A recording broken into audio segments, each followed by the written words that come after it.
नागपूर महानगरपालिका निवडणुकीसाठी उद्या सकाळपासून मतदान आहे आणि मतदानाचं साहित्य घेऊन जाताना आपण हे निवडणूक कर्मचारी या ठिकाणी आपण बघू शकतो। जवळपास 16,000 निवडणूक कर्मचारी तैनात आहेत आणि हे बघा EVM कंट्रोल युनिट आणि इतर मतदानाचं साहित्य घेऊन जात असताना हे सगळे कर्मचारी या ठिकाणी तैनात आहे। नागपूरचा विचार केला तर नागपुरात उद्या 3004 मतदान केंद्रांवर मतदान होणार आहे आणि त्यामध्ये 321 संवेदनशील मतदान केंद्र आहे।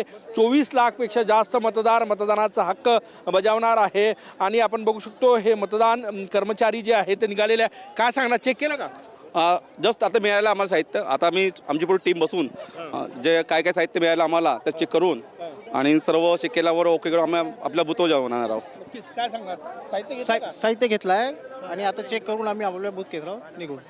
साहित्य पूर्ण घेतलेलं आहे आणि मतदान केंद्रावर गेल्यानंतर आम्ही पूर्ण साहित्य चेक करणार आहोत। प्रथम आम्ही मागपोल करणार आहोत तिथे जाऊन आणि त्यानंतर उद्या सकाळी मागपोल झाल्यानंतर मतदानाची प्रक्रिया सुरू होईल। नक्कीच आपण बघू शकतो हे सगळे कर्मचारी जे आहे ते सज्ज आहे। लोकशाहीचा सगळ्यात मोठा उत्सव आहे हा आणि या उत्सवाची तयारी 16,000 कर्मचारी संपूर्ण नागपूर शहरातील मतदानाची प्रक्रिया उद्या पाहणार आहेत।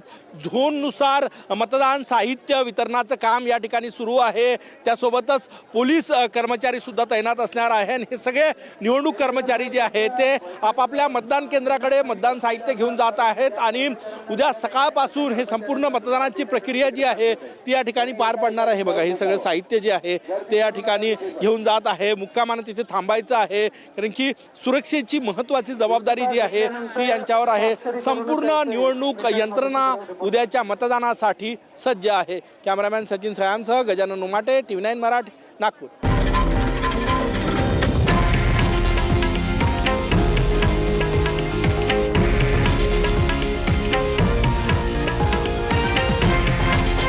हे आहे देशातील नंबर 1 न्यूज नेटवर्क आणि आपण पाहत आहात TV9 मराठी, एकमेव।